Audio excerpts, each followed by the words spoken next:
नमस्कार, मैं हूं आपके साथ विशाल कालरा। कल से नया साल शुरू होने वाला है और अगर आप किसी भी व्यक्ति से पूछें कि नए साल में उसकी पहली विश, उसकी पहली इच्छा, पहली ख्वाहिश क्या है, तो वो शायद आपसे यही कहेगा कि देश कोरोना मुक्त हो जाए, हम सबकी जिंदगी से कोरोना का ये जो ग्रहण है वो खत्म हो जाए। और अब ऐसा लग रहा है कि जल्द ही ये उम्मीद पूरी भी हो जाएगी, क्योंकि 2 जनवरी को देश में कोरोना वैक्सीन का ड्राई रन होगा, ट्रायल होगा। नए साल की दस्तक के साथ देश में अब कोरोना वैक्सीन को लेकर बड़ी तैयारी हो रही। भारत सरकार ने फैसला लिया है कि 2 जनवरी को हर राज्य और केंद्र शासित प्रदेश में कोरोना वैक्सीन का ड्राई रन यानी कि ट्रायल किया जाएगा। अब तक देश के 4 राज्यों में ऐसा हुआ है, यानी कि ड्राई रन हुआ है। पंजाब, असम, गुजरात और आंध्र प्रदेश में यह ड्राई रन हुआ है। 4 राज्यों में ड्राई रन को लेकर अच्छे रिजल्ट सामने भी आए, जिसके बाद सरकार ने पूरे देश में ड्राई रन करने का यह फैसला लिया है।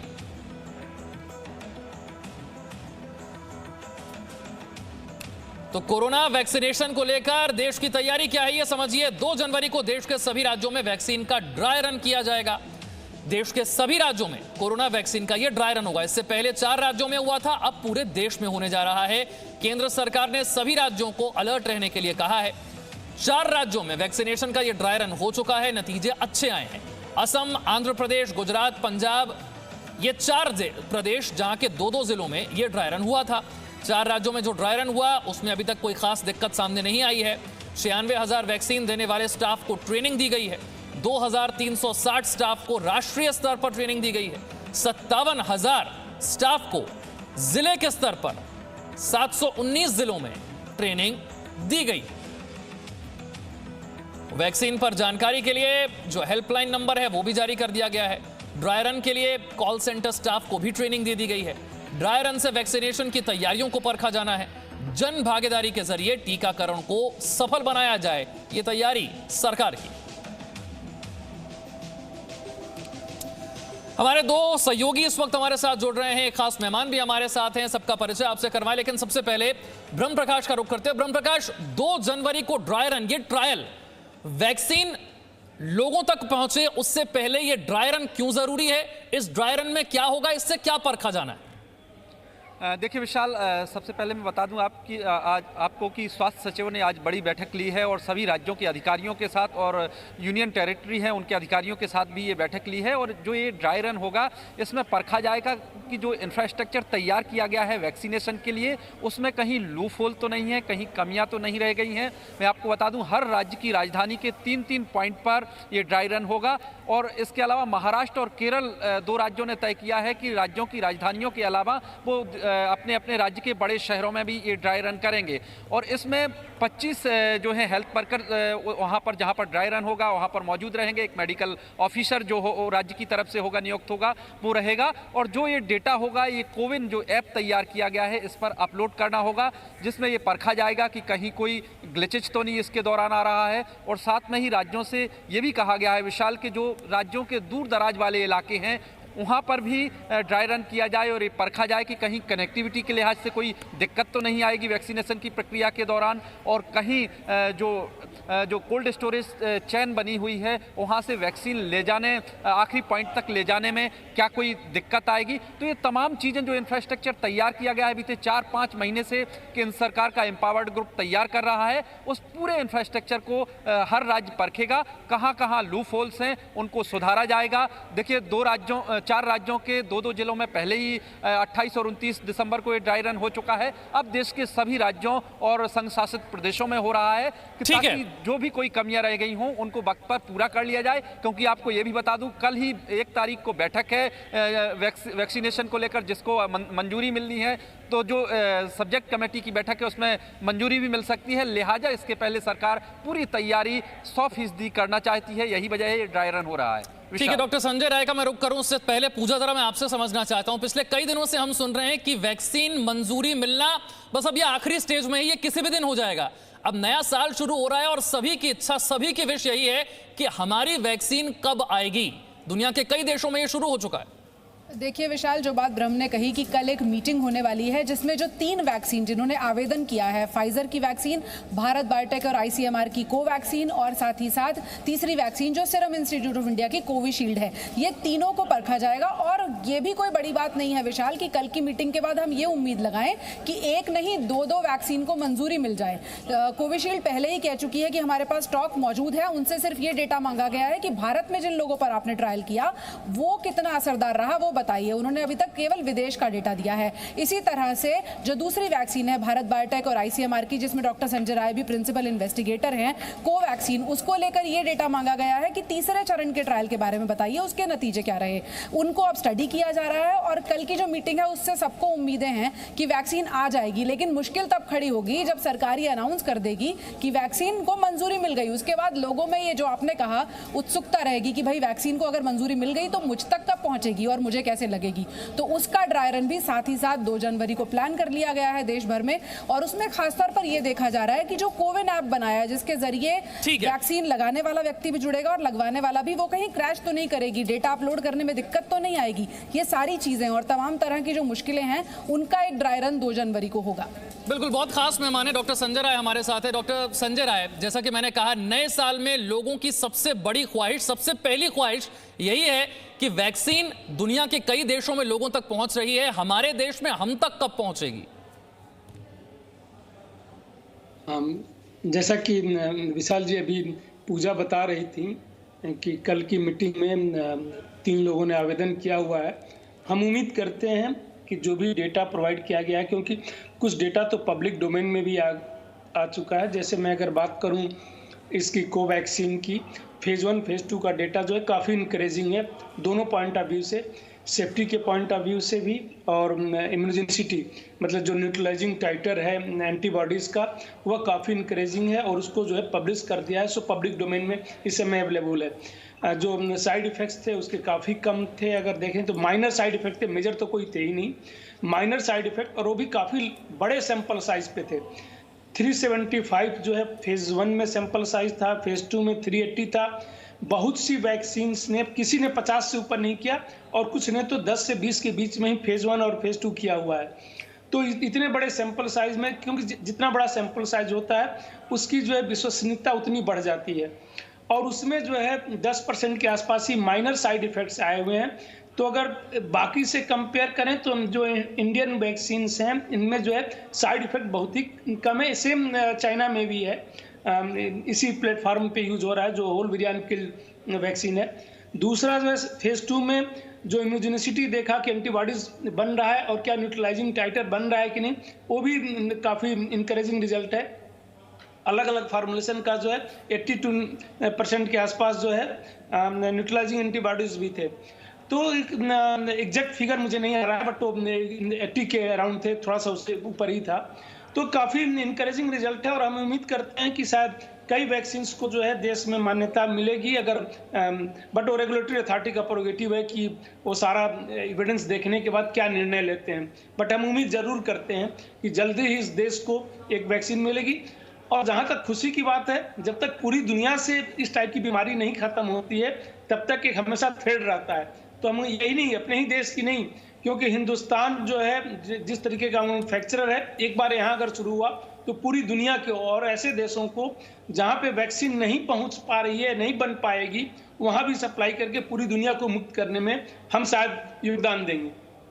ठीक है, हम अलग अलग देशों में जब देख रहे हैं वैक्सीनेशन की प्रक्रिया शुरू हुई है तो एक शब्द हम बार बार सुनते हैं, इमरजेंसी यूज के लिए अप्रूवल। तो इमरजेंसी इस्तेमाल के लिए अप्रूवल क्या होता है? जो अगले 2-3 दिन में उनमें अगर अप्रूवल आता है, क्या वो इमरजेंसी इस्तेमाल के लिए होगा? और अगर होगा तो उसमें किसे वैक्सीन मिलेगी और किसे छोड़ा जाएगा शुरुआत में? देखिए, इमरजेंसी यूज ऑथराइजेशन होता है क्योंकि जो एविडेंस है उस बेसिस पे इमरजेंसी में करने के लिए दिया जाता है कि अभी चूंकि इमरजेंसी है, पूरी दुनिया में पैंडेमिक हुआ है। जो रेगुलर अप्रूवल मिलता है उसके लिए क्या होता है कि काफ़ी लंबी प्रक्रिया होती है, सारे एविडेंस, उसको बाद साइंटिस्ट जो है उसको स्क्रूटनाइज करते हैं, रेगुलेटरी अथॉरिटीज़ करती हैं, वो लंबी प्रक्रिया है। अभी जो है जो भी सेफ्टी है या इम्यूनिसिटी है या आपकी जो है प्रोटेक्टिव इफिकेसी है, ये सारे जो है शॉर्ट टाइम के हैं। जो भी वैक्सीन अभी लग रही है, हमें नहीं पता कि कितने लंबे समय तक ये जो है इफेक्टिव रहेगा वैक्सीन। एंटीबॉडीज जो इससे बन रही है कितने लंबे समय तक। नेचुरल इन्फेक्शन में तो हमें पता है कि कितने समय तक जो है वह है। अभी जो लेटेस्ट डेटा आया है कि नेचुरल इन्फेक्शन से काफ़ी इंकरेजिंग वो भी है कि 6 से 7 महीने तक जो है एंटीबॉडीज एटलीस्ट रह रहे हैं। बट इसमें जो है किसी भी वैक्सीन से नहीं है। बट चूंकि पूरी दुनिया में ये ऐसा फैला हुआ है जिस तरीके की बीमारी है कि अगर हमें प्रिलिमिनरी डेटा ये सजेस्ट करते हैं कि वैक्सीन सेफ है, वैक्सीन इफेक्टिव है, कम से कम ही टाइम पीरियड के लिए इफेक्टिव हो, क्योंकि लंबे टाइम पीरियड का डेटा नहीं है हमारे पास तब तक। डॉक्टर संजय राय, पूजा आपसे सवाल पूछना चाह रही हैं। जी पूजा। डॉक्टर संजय राय, क्या हम ये उम्मीद करें कि कल की जो मीटिंग है उसमें 2 वैक्सीन को भी मंजूरी मिल सकती है 1 की जगह? हो सकता है 3 को भी मिल जाए जो तीनों ने अप्लाई किया हुआ है। मतलब मैं एक आकलन कर सकता हूं क्योंकि ऑलरेडी एक ने उसको तो कई कंट्री यूज भी कर रहे हैं फाइजर की वैक्सीन को। सीरम इंस्टीट्यूट का जो है इंडियन डेटा जो है उन्होंने कितना दे पाएंगे, क्योंकि दोनों का ही फेज 3 का इंडियन डेटा जो है अभी देखिए डेटा कब एनालाइज होता है, एक उसका प्रोसेस होता है। फेज 3 के डेटा की सेकेंड डोज लगने के बाद उसके 2 वीक के बाद जो है कुछ एपिसोड्स हों, कितने लोगों को बीमारी हो कितने लोगों को ना, ये हम देखते हैं, तब अनब्लाइंड करते हैं कि तो इफिकेसी कैलकुलेट करते हैं। जैसे फाइजर ने किया या मेडोना ने किया कि 95 लोगों का वहाँ पे हुआ, उसके बाद तो यहाँ पे भी उतने नंबर ऑफ एपिसोड होने के लिए हमें थोड़ा सा वेट करना पड़ेगा, थोड़ा सा इंतजार करना होगा। आप कह रहे हैं कि हो सकता है 2 की जगह 3 को भी मिल जाए अप्रूवल। एक और सवाल जो सभी दर्शकों के जहन में इस वक्त है कि अभी तो हम पुराने वाले स्ट्रेन से मुक्ति नहीं पा पाए, नया स्ट्रेन और आ गया है, भारत में भी पाया गया है। तो क्या जो वैक्सीन जिससे अप्रूवल मिलने जा रहा है 1, 2 या 3, ये क्या हमें नए स्ट्रेन से भी बचा पाएंगी? देखिए अभी तक जो एविडेंस है जो यूके ने भी रिलीज किया हुआ है, ऐसा कोई एविडेंस नहीं है कि वह जो वैक्सीन है वह काम नहीं करेंगे। बट सपोज इन केस हम मान लेते हैं कि इतना डिफरेंट वेरिएंट है कि काम नहीं कर रहा है, ये एक बार माना जा सकता है। 2 कंडीशन में वो इफेक्टिव होगा, क्योंकि जो म्यूटेशंस हुए हैं वो एस प्रोटीन, स्पाइक प्रोटीन में हुए। इस वायरस के अंदर 4 जो मेन प्रोटीन है, एन प्रोटीन, इन्वेलप प्रोटीन है, आपका ये है स्पाइक प्रोटीन है, तो मेन ये जो है स्पाइक प्रोटीन में ये कुछ जो है वैक्सीन जो है वो स्पाइक प्रोटीन बेस्ड ही है। जो प्लेटफॉर्म जैसे मैसेंजर आरएनए यूज कर रहे हैं वो स्पाइक प्रोटीन बेस्ड है। बट कुछ जो है जैसे होल वेरिएंट इनएक्टिवेटेड ये जो है उसमें सारे ही प्रोटीन यूज होता है। तो एक के अगेंस्ट ही नहीं एंटीबॉडीज बनते हैं, बाकी प्रोटीन के भी अगेंस्ट एंटीबॉडीज बनते हैं। अगर ये मान भी लिया जाए कि स्पाइक प्रोटीन में इतने चेंजेस हो गए कि एक डिफरेंट वायरस बन गया, बट बाकी प्रोटीन होने का प्रोबेबिलिटी है कि बाकी जो वैक्सीन हैं जो जिनमें सारे प्रोटीन प्रिजर्व हैं उनके अगेंस्ट एंटीबॉडी बने तो वो इफेक्टिव रहेगा। लेकिन अभी तक जो एविडेंसेज हैं इस पे हम कह सकते हैं कि जो भी अभी वैक्सीन दे रहे हैं वो भी इफेक्टिव है। ठीक है, मैं जल्दी से ब्रह्म प्रकाश से समझना चाहूंगा, अब वैक्सीन की तैयारी हो रही है, केंद्र सरकार के लेवल पर क्या तैयारी है, राज्यों को तैयारी क्या करनी है, और एक ऑनलाइन प्लेटफॉर्म बनाया गया जिसका नाम है कोविन, इसकी क्या अहमियत होने वाली है? देखिए जो कोविन ऐप है विशाल, उसमें सारा डेटा रहेगा कि किस किस को वैक्सीनेशन दिया जा चुका है, किसको वैक्सीनेशन होना है। तो ये ऐप इसीलिए बनाया गया है ताकि आसानी से स्मूथ तरीके से पूरे देश भर में जिन जिन को वैक्सीनेशन दिया जाना है उनको दिया जा सके आसानी से। कहीं कोई इस तरह से ना हो कि एक ही व्यक्ति को 2 बार दिया जा रहा है या फिर कहीं कोई बचा रहे। तो इस लिहाज से इसमें सारा डेटा रहेगा देश भर का, और इसी में कोई ग्लिचेज तो नहीं आ रहा है इस प्रक्रिया के दौरान, इसीलिए ड्राई रन के दौरान परखा जा रहा है। क्योंकि विशाल अभी तक देश भर में जो वैक्सीनेशन होता रहा है वो अमूमन बच्चों के लिए और प्रेग्नेंट महिलाओं के लिए चलता रहा है अभियान, और वो एक दिन निर्धारित किया जाता था हर राज्य में और उस लिहाज से अभियान चलता था। अब चूंकि पूरी वयस्क आबादी के लिए ये अभियान चलना है, लिहाजा ये ड्राई रन किया जा रहा है कि जो वैक्सीनेशन बड़े पैमाने पर होगा हर राज्य में, उसके दूर दराज इलाके तक कोल्ड चेन से कैसे किस तरह से वैक्सीन पहुंच पाएगी, कहाँ जहां जहां कोल्ड स्टोरेज हैं वहां पर वैक्सीन रखने का कितना इंतजाम है और कैसे वहां से हर राज्य के आखिरी इलाके तक पहुंच पाएगी। तो इस ड्राई रन के दौरान इस पूरी प्रक्रिया को परखा जाएगा कि कहां इंटरनेट कनेक्टिविटी में कहीं कोई दिक्कत तो नहीं है, क्योंकि कोविन पर डेटा भी उस पर अपलोड करना है, और कहां पर इंफ्रास्ट्रक्चर में कहीं कोई कमी तो नहीं है। और इसके अलावा जैसे मैंने आपको बताया कि महाराष्ट्र में चूंकि सबसे ज़्यादा कोरोना संक्रमण के मामले सामने आते रहे हैं, महाराष्ट्र राज्य ने तय किया है कि वो ठीक है, अपने तैयारियों को परखा जाएगा। मैं आगे बड़े बढ़ूं उससे शहरों पहले में एक आखिरी सवाल डॉक्टर करेगा। संजय राय से मेरा ये होगा, जो वैक्सीन जिन्हें अप्रूवल मिलने जा रहा है, भारत में तैयारियां 3 की, कितनी इफेक्टिव ये होंगी, कितनी प्रभावी ये होंगी, कितने वक्त के लिए हमें कोरोना से बचाएंगी? 1 डोज 2 डोज, इस दौरान जिन्हें वैक्सीन मिल रही है उन्हें ध्यान क्या रखना होगा? ये सारे सवाल भी दर्शकों के जहन में है इस वक्त। डॉक्टर संजय राय। देखिए, जहां तक कितने समय तक बताएगी, ये अभी तक कोई हमारे पास डेटा नहीं है। ये बताना बहुत ही मुश्किल है कि कब तक, बिना एविडेंस का जो है ये बताना सही भी नहीं है कब तक रहेगा। अभी तक जो डेटा है, जो उन्होंने इफेक्टिवनेस निकाला था, वह था 2 डेटा के बेसिस पे था। तो एटलीस्ट तब तक ये है, और उम्मीद करते हैं कि आगे रहेगा। सडन आफ्टर 2 मंथ खत्म नहीं हो जाता है। तो ये तो ये बताना कि कब तक रहेगा, ये डिफिकल्ट टास्क है। बट इफेक्टिव है वैक्सीन, ये उन्होंने प्रूव कर दिया है कि वैक्सीन इफेक्टिव है। दूसरी बात आपने पूछी कि क्या सावधानियां बरतनी चाहिए। देखिए, सारे वैक्सीन जो इस समय मार्केट में है, पूरी दुनिया में लग रहे हैं, कई देशों में करीब 30 के आसपास देशों में अब तो लगने शुरू हो गए हैं। उसमें जो है सबके 2 डोजेज हैं। तो सेकेंड प्रोटेक्शन जब भी आता है तो दोनों डोज लगने के बाद सेकेंड डोज लगने के भी कुछ गैप होता है। यूजुअली मान के चलते हैं कि एटलीस्ट 2 वीक गैप होना चाहिए। जो भी सावधानियां हमें बरतनी है, अगर फर्स्ट डोज लग गया तो इसका मतलब ये नहीं है कि हम प्रोटेक्टेड हैं। हमें सारी सावधानियां वैसे ही बरतनी है जैसे अभी तक कोई टीका नहीं आया था, उसको लेके हम बरत रहे हैं। जैसे मास्क पहनना, 2 गज की डिस्टेंस मेंटेन करना, बार बार हाथ धोना, क्योंकि इन्फेक्शन ना हो। प्रोटेक्शन होने के बाद अगर और गाइडलाइंस चेंज हो जाती है, क्योंकि देखिए कोई भी वैक्सीन 100% इफेक्टिव नहीं है।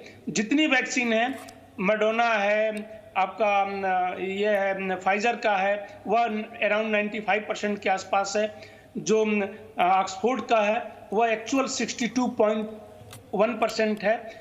एक अच्छा खासा रेंज है उसका। ठीक है, माफी के साथ डॉक्टर संजय राय, मुझे रोकना पड़ेगा। आप कह रहे हैं सभी वैक्सीन प्रभावी हैं, ज्यादातर 2 डोज में हैं, और वैक्सीन की पहली डोज मिलने के बाद भी आपको सावधानी पूरी बरतनी है। फिलहाल मेरे पास समय इतना ही। बहुत बहुत शुक्रिया आपका हमारे साथ जुड़ने के लिए। पूजा आपका और ब्रह्म प्रकाश आपका भी। एक रिपोर्ट आपको दिखाते हैं। ब्रिटेन ने ऑक्सफोर्ड यूनिवर्सिटी और एस्ट्राजेनेका की विकसित कोरोना वैक्सीन को इमरजेंसी इस्तेमाल के लिए मंजूरी दे दी है। एस्ट्राजेनेका कोरोना वैक्सीन को मंजूरी देने वाला ब्रिटेन दुनिया का पहला देश बन गया है। इस वैक्सीन को अब हरी झंडी मिलने के साथ ही ब्रिटेन में ऑक्सफोर्ड एस्ट्राजेनेका की कोरोना वैक्सीन लोगों को दी जा सकेगी। ब्रिटेन के बाद अब भारत में भी ऑक्सफोर्ड की वैक्सीन को बहुत जल्द मंजूरी मिल सकती है।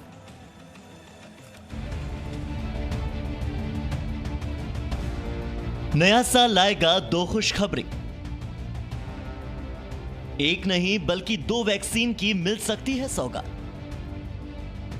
नए साल में भारत को एक नहीं बल्कि एक साथ 2 कोरोना वैक्सीन की सौगात मिल सकती है। भारत में कोविशील्ड वैक्सीन के साथ ही कोवैक्सीन के इमरजेंसी इस्तेमाल को भी मंजूरी मिल सकती है। बुधवार को वैक्सीन को लेकर एक्सपर्ट कमेटी की बैठक हुई। बैठक में Pfizer, serum institute of India और भारत बायोटेक की वैक्सीन के इमरजेंसी यूज को लेकर चर्चा हुई। भारत में वैक्सीन और दवाओं को मंजूरी देने वाली संस्था central drugs standard control organisation यानी CDSCO ने कल तीनों कंपनियों की वैक्सीन को मंजूरी देने पर बात की। कल की इस बैठक में वैक्सीन के आपात इस्तेमाल को मंजूरी देने पर कोई फैसला नहीं हुआ, लेकिन अब 1 जनवरी को यानी नए साल के पहले दिन एक्सपर्ट कमेटी की दूसरी बैठक होगी, जिसके बाद खुशखबरी मिलने के आसार हैं। मैं पहले कहता था जब तक दवाई नहीं तब तक ढिलाई नहीं, बार बार कहता था। अब दवाई सामने दिख रही है, कुछ ही समय का सवाल है, तो भी मैं कहूंगा। पहले मैं कहता था दवाई नहीं तो ढिलाई नहीं, लेकिन अब मैं फिर से कह रहा हूं दवाई भी और कड़ाई भी। कड़ाई भी बरतनी है और दवाई भी लेनी है। दवाई आ गई तो सब छूट मिल गई, ये भ्रम में मत रहना। दुनिया यही कहती है, वैज्ञानिक यही कहते हैं, और इसलिए अब मंत्र रहेगा हमारा 2021 का, दवाई भी और कड़ाई भी। दरअसल भारत में 3 वैक्सीन ऐसी हैं जिनको जल्द ही इमरजेंसी यूज की मंजूरी मिल सकती है। पहली है भारत बायोटेक और ICMR की कोवैक्सीन, दूसरी है पुणे के सीरम इंस्टीट्यूट एस्ट्राजेनेका और यूनिवर्सिटी ऑफ ऑक्सफोर्ड की वैक्सीन कोविशील्ड, और तीसरी है फाइजर और बायोएनटेक की कोविड वैक्सीन। ब्रिटेन में ऑक्सफोर्ड एस्ट्राजेनेका की वैक्सीन कोविशील्ड को मंजूरी दे दी गई है। ऐसे में माना जा रहा है कि नए साल पर भारत को कोविशील्ड के साथ ही कोवैक्सीन के रूप में 2 वैक्सीन की सौगात मिल सकती है। कोरोना संक्रमण घट जरूर रहा है, लेकिन ये ऐसा वायरस है जो तेजी से फिर चपेट में ले लेता है। इसलिए 2 गज की दूरी, मास्क और सैनिटेशन के मामले में ढील बिल्कुल नहीं देनी है। नया साल हम सभी के लिए बहुत खुशियां लेकर के आए।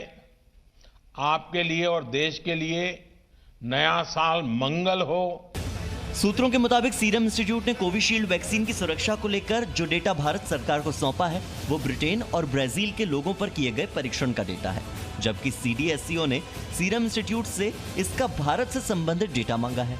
सीरम ने विदेशी ट्रायल के आधार पर कोविशील्ड वैक्सीन को 60% से ज्यादा असरदार बताया है। इसी तरह सरकार ने भारत बायोटेक और ICMR से कहा है कि वो भी बताएं कि कोवैक्सीन से तीनों चरणों के ट्रायल के आधार पर नतीजे क्या आए हैं, क्योंकि अभी तक कोवैक्सीन के पहले और दूसरे फेज के ट्रायल का डेटा मिल चुका है, जिसके आधार पर वैक्सीन सुरक्षित पाई गई है। वहीं अगर तीसरी वैक्सीन की बात करें तो कल की मीटिंग में फाइजर ने सरकार से अभी कुछ और वक्त मांगा है। ऐसे में अगर देखा जाए तो कोविशील्ड और कोवैक्सीन का स्टेटस बेहतर है और ये मंजूरी के सबसे करीब है। Bureau report, ji media. Presenting B News app, available on Google Play and App Store. Download it now.